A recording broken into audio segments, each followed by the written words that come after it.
I'm gonna take this rhizome and I'm gonna brew this fresh hop beer with the hops that I grow from this rhizome. This is the actual beer with the hops in it. This is just a stick. So we need to rewind.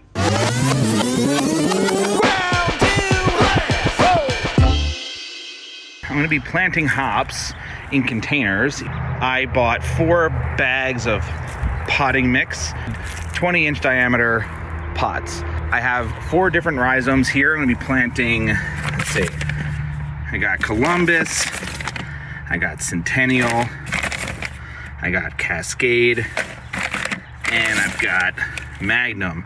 I also got some plant food from Miracle Grow as well, and then I got some scissors. All right, so I have this filled all the way up. It took one full bag to fill up this entire pot. All right, here they go. Just gonna dig a little well. I'm gonna space them out, one there, cover them up, not compacting it. And then I'll water this and we'll do the rest along the fence, just like I just did that one. So it should be pretty easy.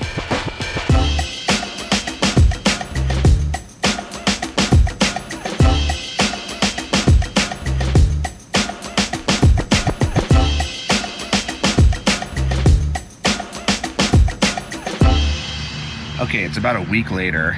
Out of all 7 buckets, there's 2 that are sprouting. We have Centennial, and there's the first little shoot. And then the other one is CTZ Columbus here. There's another one. Oh, look, there's another one. So which one's this? Which one is Magnum? So I see this one has a little shoot as well. So good, things are working. It's been 2 weeks and they are growing. They are certainly growing. Let me just show you what they look like. So like, here's a good one. This guy's really coming up. All right. So I figured I was gonna water them yesterday, but I'm like, you know what? This is a 2-week mark, and this stuff says every 7 to 14 days. So I'm gonna go for the 14-day method since the potting soil that I'm using is brand new. I figured it's got plenty of nutrients in it out of the bag. Now I'm gonna feed the plants and water them at the same time.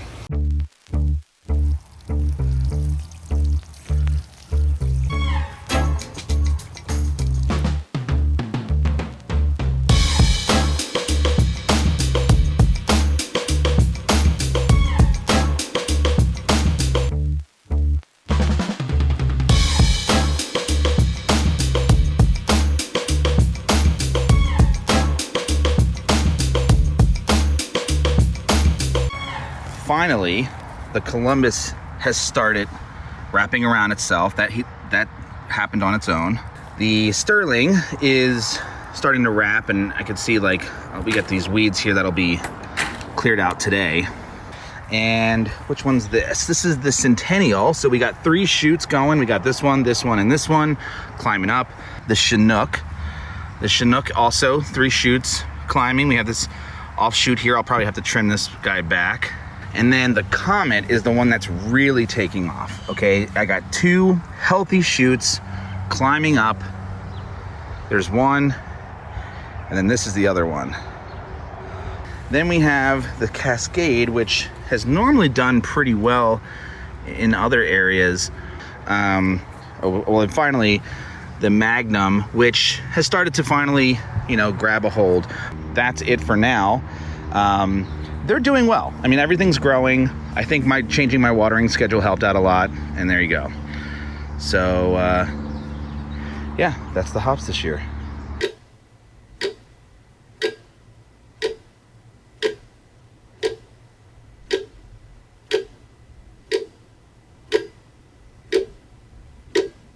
All right, I actually decided to set up a super long hose and get my wand. I actually had this for a couple months.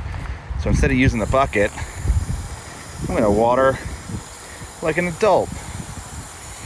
Do a quick soak, and then I'm gonna really soak the living crap out of these.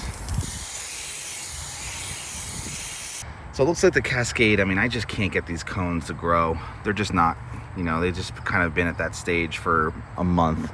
The Comet, I think, just got ravaged, unfortunately. It was the most successful plant, easily. And then something came in and destroyed it.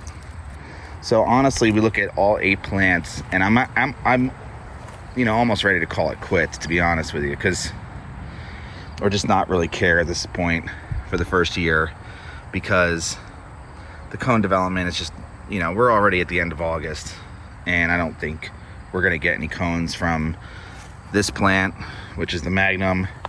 Definitely not gonna get any from the Cascade. I mean, that's pretty much all we have. Again, I think we only have another, I mean, it's been so hot, but I think we might only have like another, I don't know, couple weeks before we have to start harvesting, or before it's like the point of no return as far as, like, you know, getting development. So we have at least one hop I could probably pick. It's probably that one. All right, looks like the only hops we're gonna be picking are these ones. So I got my bucket, and I'm just gonna start picking.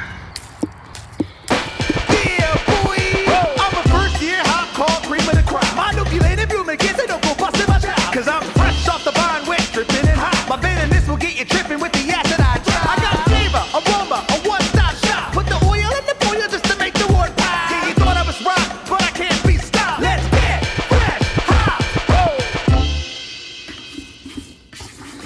These are looking a little too underripe, but whatever. We didn't get much to begin with, so. And it's a healthy mix of mostly Columbus, a little tiny bit of Chinook, maybe a couple of cones of Cascade. So I'm gonna call it 1.5 ounces. Okay, I was lucky if I got 1 ounce. I got 1.5. Cool. So I didn't exactly get the amount of hops that I wanted this year. The yield was only about 1.6 ounces, so about 1.5 ounces of Columbus hops. But hopefully next year, when I do this again, I'll get a lot more yield. But since we do have 1.5 ounces of hops to use, I'm gonna make a very simple smash beer recipe using just pale malt and Columbus hops. So let's get to the computer. So since I only have 1.5 ounces, I'm going to make the most basic beer ever. We're going to make a smash beer, because ultimately what I want is the Columbus to shine through as much as I possibly can. As far as fermentables are concerned, I'm sticking with my 2-row. Just keep it, you know, I want the malt out of the way. Let's do 10 pounds. We'll keep it really light. Cool. 5% beer. I like it. So 5% beer. And we actually know what our hops are here, so let's do this. Let's first add our Columbus, 1.5 ounces, and we're gonna add the entire thing at the end. In fact, we're gonna do a hop stand. So we'll do a hop stand for, let's give it 20 minutes at, 200 degrees. So it'll be a little bit, we're gonna literally at flame out. I think they don't have flame out here, so for me, up here in the mountains, 201 degrees is basically my boiling point. So as soon as I turn off the heat, it basically drops down to 200 degrees Fahrenheit. And so I'll let that sit and extract as much goodness out of it for 20 minutes. And I'll keep it moving so that the temperature drops to about 180. It usually takes 15 minutes for the temperature to drop 20 degrees. So I'm thinking it'll drop down to like 170 in the 20 minutes. So I do have Columbus in pellet form. So I thought maybe I'll add 1 ounce just for bittering. You're not going to really get that flavor. And then that'll be the bittering, part of it. And then the Columbus, the whole cone, the wet hopped Columbus, will go at the end. But you know what? I think I'm still going to stick to that. So let's add, and we're going to do 1 ounce of that. And we're going to do it at first wort. So that's getting us a 71 IBU. Let's go ahead and add our yeast. The yeast that I'm going to use for this is just Imperial House. I have 1 package of it, and we're just going to use that. Keep it simple. okay? As far as the strike temp is concerned, yeah, we're going to stick with a basic light medium body. Now, as far as water is concerned, let's adjust that. So all we have is 10 pounds of pale 2-row. Our source water is reverse osmosis water. And what's our target profile going to be? I think we should probably accentuate the hoppiness a little bit. So I'm going to do hoppy light here, which I think is built into Brewfather. And we'll keep it like that. And then we'll go down here and we'll hit auto. Let's save that to the recipe. Okay, so it looks like we have our recipe. Make sure we got all the ingredients. We got the water. And then let's change the status to brewing. And let's go brew this beer.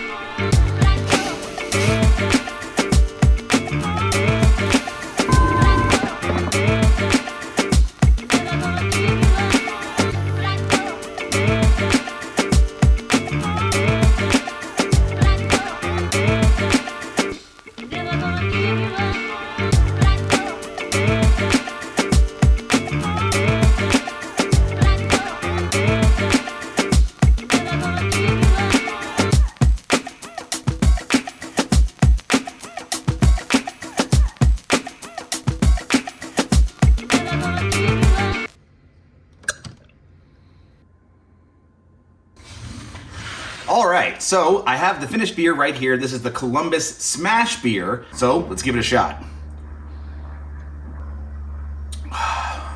Well balanced. I mean, it's bitter, tastes really clean, it's really good. Kind of reminds me of beer flavored beer. It's not really an IPA, hesitant to call it a pale ale. It smells like beer. It smells like beer. No fruity notes whatsoever, maybe a little dankness. Very happy that this is a this is made with backyard hops, or at least half made with backyard hops. I wouldn't call it a fresh hop beer by any means. It doesn't have any of those characteristics of a fresh hop beer. I definitely get the pale malt graininess. Next year, we'll get a lot bigger yield, and we'll be able to make a real IPA, a fresh hop IPA. But in the meantime, I'm enjoying this, and this is a little fun little journey for the summer. So, anyway, I guess I'll see you next year. Cheers. Ground